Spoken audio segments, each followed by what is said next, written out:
එළිදරව් 11 වන පරිච්ඡේදය. සාක්ෂිකාරයන් දෙදෙනා. සැරයටියක් වාගේ බටදණ්ඩක් මට දෙන ලද්දේය. එවිට කෙනෙක් මට කතා කරමින් නැගිට දෙවියන් වහන්සේගේ මාලිගාවද පූජාසනයද එහි නමස්කාර කරන්නන්ද මැනපන්න. මාලිගාවෙන් පිටත තිබෙන මළුව අන්‍යජාතීන්ට දී තිබෙන බැවින් ඒක නොමැන අත්හැරපන්න. ඔවුහු ශුද්ධ වූ නුවර 42 මාසයක් පයින් පාගා දමන්නෝය. තවද මාගේ සාක්ෂිකාරයන් දෙදෙනාට බලය දෙන්නෙමි. ඔවුහු 1260 දවසක් ගෝනි රෙදි හැඳ අනාගත වාක්‍ය කියන්නෝයයි කීවේය. මොවුහු පොළොවේ ස්වාමීන් වහන්සේ ඉදිරිපිට සිටින ඔලීව ගස් දෙකද පහන් රුක් දෙකද වෙති. යමෙක් ඔවුන්ට අනතුරු කරන්නට කැමති වේ නම් ඔවුන්ගේ කටින් ගිනි නික්ම ඔවුන්ගේ සතුරන් විනාශ කරයි. යමෙක් ඔවුන්ට අනතුරු කරන්නට කැමති වන්නේ නම් ඔහු මෙලෙස මරණු ලබන්නට ඕනෑය. තමුන්ගේ අනාගත වාක්‍යයේ දවස්වලදී වැසි නොවසින ලෙස අහස්තලය පියන්ට මොවුන්ට බලය තිබේ. වතුර කෙරෙහි කැමැති විටක වතුර ලේ කරන්නටත් සියලු පීඩාවලින් පොළවට පහර දෙන්නටත් ඔවුන්ට බලය තිබේ. ඔවුන් තමුන්ගේ සාක්ෂිය නිම කළ විට පාතාලයේ නැගී එන මුර්ගයා ඔවුන්ට විරුද්ධව යුද්ධ කොට ඔවුන්ගෙන් ජයගෙන ඔවුන් මරන්නේය. ඔවුන්ගේ මළකඳන් වනාහි සොදෝම සහ මිසරයත් යයි ආත්මික අර්ථයෙන් කියනු ලබන ඔවුන්ගේ ස්වාමීන් වහන්සේ කුරුසියෙහි ඇනගසන ලද මහත් නුවර වීථියේ තිබෙනවා ඇත. සෙනගගෙන්ද ගෝත්‍රයන්ගෙන්ද භාෂාවන්ගෙන්ද ජාතීන්ගෙන්ද මනුෂ්‍යයෝ ඔවුන්ගේ මළකඳන් දෙස දවස් 3 බලා සිටිමින් මළකඳන් සොහොනක තබන්නට ඉඩ නොදෙති.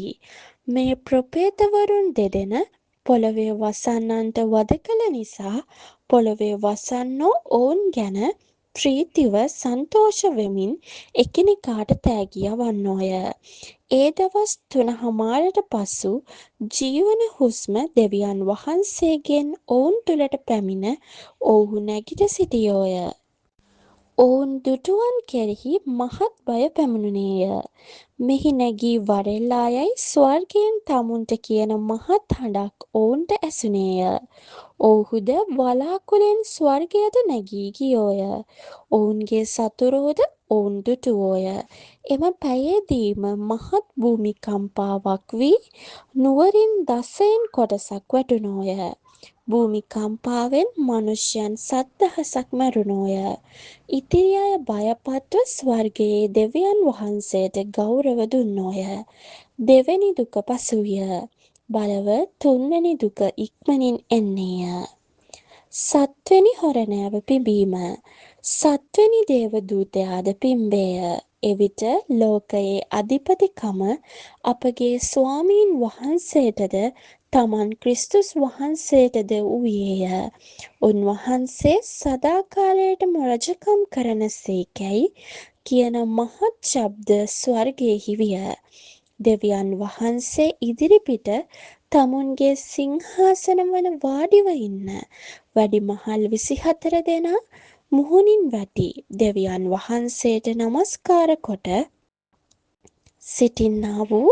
සිටියා වූ සර්ව පරාක්‍රම වූ ස්වාමී වූ දෙවියන් වහන්ස, ඔබගේ මහත් බලය රැගෙන ඔබ රජකම් කළ බැවින් අපි ඔබට ස්තුති කරමුව.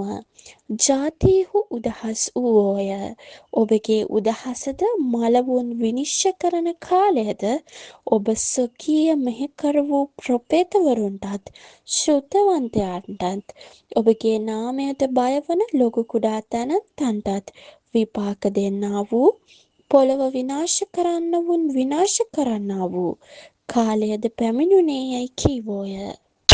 එවිට ස්වර්ගයෙහි තිබෙන දෙවියන් වහන්සේගේ මාලිගාව අරින ලද්දේය.